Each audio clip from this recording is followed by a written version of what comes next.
These drugs won't make it to the United States, thanks to men and women at this cooperative security location in El Salvador. We had to launch that today on a mission. Here, U.S. Navy crews gather intelligence and patrol the skies. They will locate and attempt to isolate that target, and then they will try to call in a interdiction asset, whether it's the U.S. Coast Guard or one of our host nation partners. And there isn't a day that goes by that they don't see a contact out there that they suspect is smuggling drugs. Last year, U.S. Southern Command helped interdict 280 metric tons of drugs. About 1/3 of the command's missions launch from here, disrupting tens of thousands of kilos of cocaine.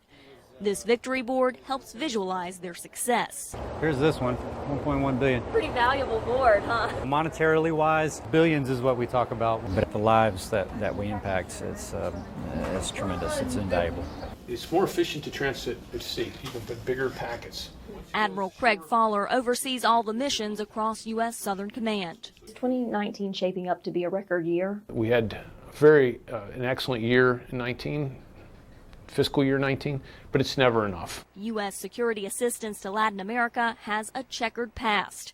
In the 1980s, Washington's war on drugs and determination to keep communism out of the Western Hemisphere led to policies backing militaries that terrorized local populations.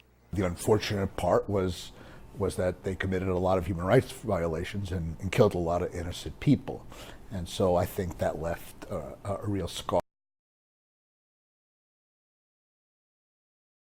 Today, U.S. troops in neighboring Honduras say they want to make local populations a priority. Honduras is one of the most violent countries in the world. Troops will take these helicopters out to cities that are riddled with gang violence and killings, things that give the locals plenty of reasons to leave. The teams work in areas like San Pedro Sula, once called the murder capital of the world, allows medical teams to practice for war. Things that you would see in combat zones, like we talked about San Pedro Sula, with the machete injuries and with gunshot wounds.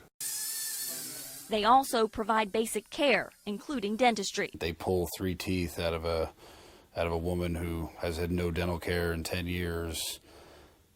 I like to think that they're making a difference in her life and that she's going to decide to stay here. The UN estimates that Central America will have more than 500,000 people displaced by the end of this year, a sign of the desperate circumstances these U.S. troops are hoping to improve. Thanks for what you do here.